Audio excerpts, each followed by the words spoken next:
Méditation du 3 novembre. Heureux dans le Seigneur. Poussez des cris de joie pour Jacob, éclatez d'allégresse en tête des nations. Jérémie 31, verset 7, version de Nouvelle Bible Seconde. Dans les Écritures, les messages de souffrance alternent avec les messages d'encouragement. Nous devons nous souvenir que nous vivons dans un monde de douleur où il est aussi possible de jouir de la paix et de la joie que Dieu offre. Songha Lyubomirsky est une spécialiste reconnue dans le mouvement de la psychologie positive. Depuis son laboratoire à l'Université de Californie, elle a mené diverses études qui mettent en évidence la capacité de certains comportements à amener à un état de bien-être. En autre chose, exprimer de la gratitude, accorder le pardon, pratiquer la bonté, nourrir les relations, se réjouir des petites choses de la vie, pratiquer la religion, cultiver les émotions positives.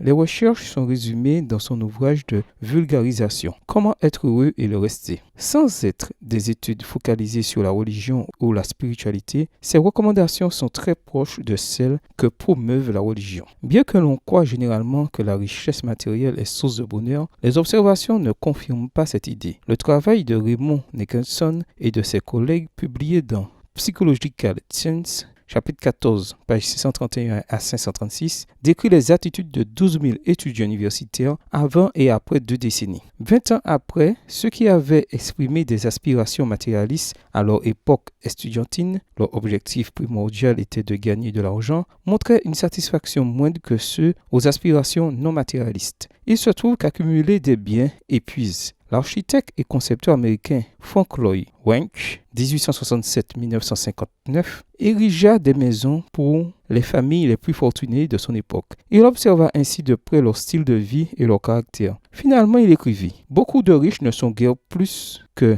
les gardiens de leur propriété. N'importe lequel d'entre nous peut finir au concierge, agent de nettoyage et gardien continuel de ses biens. Plus l'accumulation est importante, plus la probabilité de perte et d'adversité est grande, tout comme la douleur de ces pertes. La majorité des dépressions trouvent leur origine dans les pertes, quoiqu'elles ne soient pas toujours matérielles. Le verset d'aujourd'hui nous invite à l'allégresse, à la joie et à la réjouissance dans le Seigneur. La communion avec Jésus nous rend plus aimables, compréhensifs, altruistes et tolérants, donc plus aptes à jouir de la vie et à marcher sur le sentier tracé par le Maître de Nazareth. Approchons-nous plus aujourd'hui de Jésus pour atteindre le degré d'allégresse, de joie et de réjouissance que donne sa compagnie. Cela nous éloignera aussi de l'inquiétude et de la mélancolie que nous causent fréquemment les circonstances. Bonne journée à vous et que le Seigneur vous bénisse.